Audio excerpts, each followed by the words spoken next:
እጃቸውን ያወራጫሉ ስሜቱ ሌላ ነገር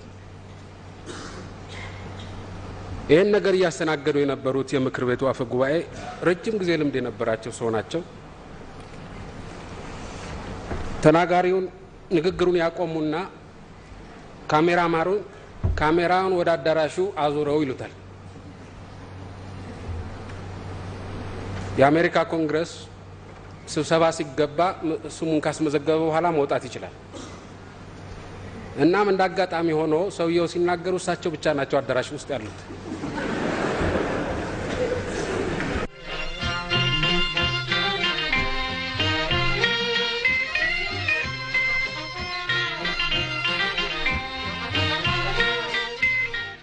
በደቡብ ክልል በርካታ ዶሮዎች በሌላ ምክንያት ሲሞቱ ምናልባት ኤቪያን ፍሉ ሊሆን ይችላል የሚል ጥርጣሬ ስለነበር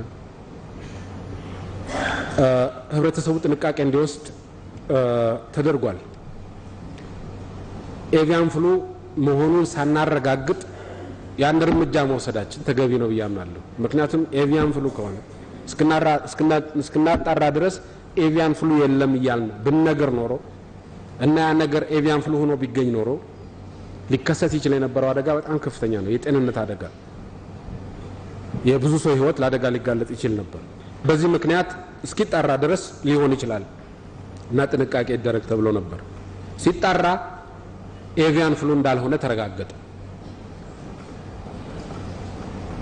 ውጤቱ ከተገኘ በኋላ ለህብረተሰቡ በይፋ ተገልጿል ነገር ግን አሁንም የህብረተሰቡ ስጋት 100% ተቀርፏል ማለት አይቻልም እንደተጠቀሰው የዶሮ ገበያ ላይ እና የእንቁላል ገበያ ላይ ተጽዕኖ አሳድሯል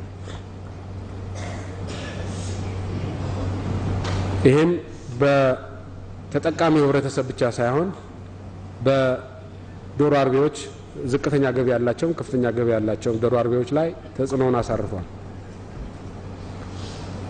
መንግስት በተከታታይ በዚህ ጉዳይ ላይ መግለጫዎችን ሰጥቷል ለቀጣዩም ይሰጣል ከዚህ ውጪ ሊያደርገው የሚችል ነገር ያለ አይመስለኝም ምናልባት ጠቅላይ ሚኒስትሩና ሚኒስትሮቹ ዶሮ ሲበሉ ወይ እንቁላል ሲበሉ ቢያይ ህዝቡ ሊያምን ይችላል ተብሎ ከታመነ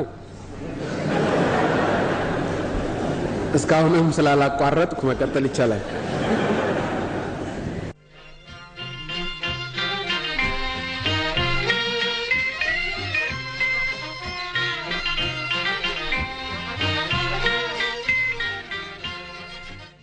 በስዊድን ጋዜጠኞች ላይ የተፈረደው ፍርድ ለምንድን ነው ይሄን ያህል ያነጋገረው የሚል ጥያቄ መነሳቱ ተገቢ ነው ጋዜጠኞች ስለሆኑ የሚዲያን ነጻነት ተዳፍሯል የኢትዮጵያ መንግስት ጋዜጠኛ የሆነ ሰው በሙሉ ምንም አይነት ወንጀል ቢፈጽም አይከሰስም ማለት ነው ለምሳሌ ስዊድኖች በአንድ ታዋቂ ጋዜጠኛ ላይ ክስ መስርተዋል አሳንጅ የሚባለው የዊኪሊክስ ኃላፊ ክስ መስርተውበታል የመሰረቱበት ክስ ምንድነው ቢባል ሴት ደፍሯል ተብሎ በርግጥ እሱ አልደፈርኩም ነው የሚለው ስምምነት የተፈጸመ ካልሆነ በስተቀር የፈጸምኩት ድፍረት የለም ነው የሚለው ሰውዬ ነገር ግን ጋዜጠኛ ሴት ከደፈረ ይቀጣል ማለት ነው በእነሱ ሀገር ይጠየቃል ማለት ነው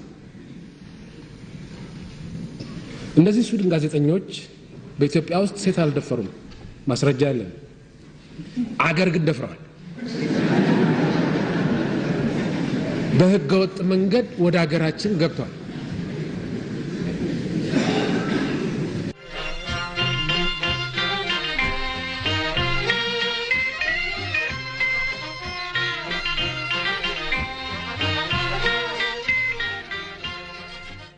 አብዛኛው አሁን በብዙ ሀገሮች በበለጸጉት ሀገሮች እየታየ ያለው የፋይናንስ ቀውስ ነው አሁን ጎልቶ እየታየ ያለው የፋይናንስ ቀውስ ነው ከሱ በስተጀርባ የእድገት መቀነስ ችግርም ብልጭ ያለበት ሁኔታ አለ።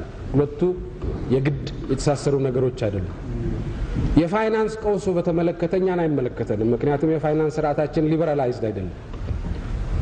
የፋይናንስ ስርዓታችን ሊበራላይዝድ ቢሆን ኖሮ መርከቦች ሲናጉ የኛ ትንሽ ጀልባ ትገለበጥ ነበር። ትልልቅ መርከቦች ናቸው እየተናጉ ያሉት። እነዚህ ትልልቅ መርከቦች በሚናጉበት ወቅት እዚህ ላይ የተወጠፈ ትንሽ ጀልባ ተስፋ ያለው። ነገር ግን የኛ ትንሽ ጀልባ በዚህ በትልቅ ውቅያኖስ ውስጥ አልገባችም። በመንደር ወንዝ አካባቢ ነው ያለችው። ከዓለም አቀፍ የፋይናንስ ስርዓት ጋር አላጣመርነውም፣ ገትረናል።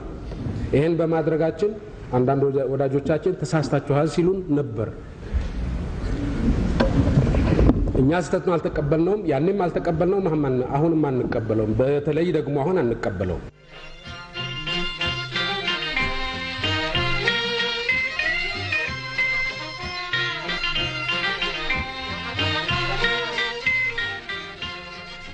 በየሄዱበት እየተገተሩ ቱሪስት የሚያስተናግዱ 30-40 ዓመት ያላቸው መኪኖች በተመለከተ የተነሳው ችግሩ አገባቡ ላይ አይደለም፣ በዋናነት አወጣጡ ላይ ነው። በየዳገቱ እያረፈ የሚሄደው መኪናም ቢሆን ከመንገድ ውጪ ለማድረግ የሚያስችል ስርዓት ለነገሩ አለ፣ ግን አፈጻጸሙ አስቸጋሪ ነው። በዚች በ30-40 ዓመት መኪና ላይ የተንጠለጠለ ህልውና ያለው ቤተሰብ አለ። እችን መኪና ከመንገድ ውጪ በመናረግበት ወቅት አማራጭ የስራ እድል እየፈጠር ነው ወይ የሚል ነገር ማየት ይኖርብናል። ስለዚህ ከቅደም ተከተሉ ጋር እያያያዝን ነው፣ የፕራዮሪቲ ጉዳይ ነው እንጂ ዋናው ችግር ያለው ከጥቅም ውጭ መሆን የሚገባቸው መኪኖች በወቅቱ ከጥቅም ውጭ ያለ መሆናቸው ጉዳይ ነው። ሌላው ቀርቶ የቤተ መንግስት መኪኖችም ነው የሚመለከተው።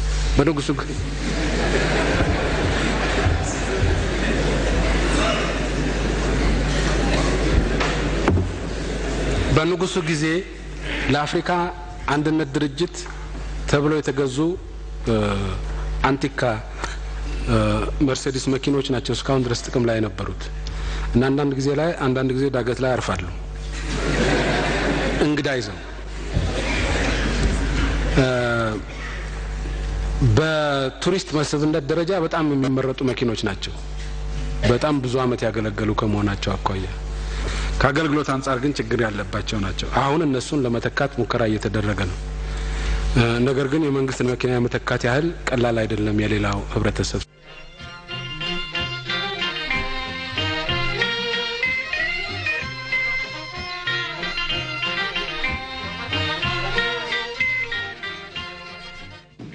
በኢሜይል እና በስልክ አገር ነፃ ነው ብለው ስለተናገሩ ታሰሩ ተብሏል።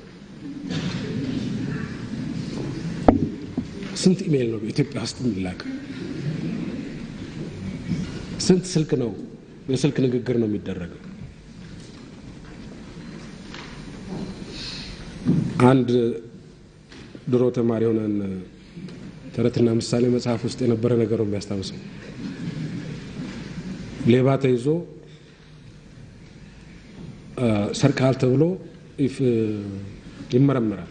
አልሰረኩም ብሎ ሲከራከር ከረመና መጨረሻ ላይ የሆነ ፈረስ የኔ ያልሆነ ፈረስ ወስጃለሁ ይላል። አረ የለም ይሄ ብቻ አይደለም ይሉታል።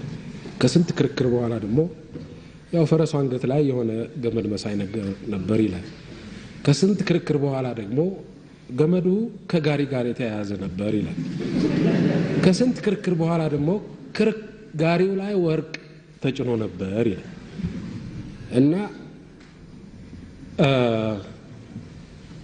አሁን እነዚህ ሰዎች በኢሜይል እና በስልክ ከአሸባሪዎች ጋር ተገናኘን የሚሉት ፈረስ ብቻ ነው የነካሁት ብሎ ከዛ ወደ ገመድ፣ ከዛ ወደ ጋሪ፣ ከዛ ወደ ወርቅ እንደሄደው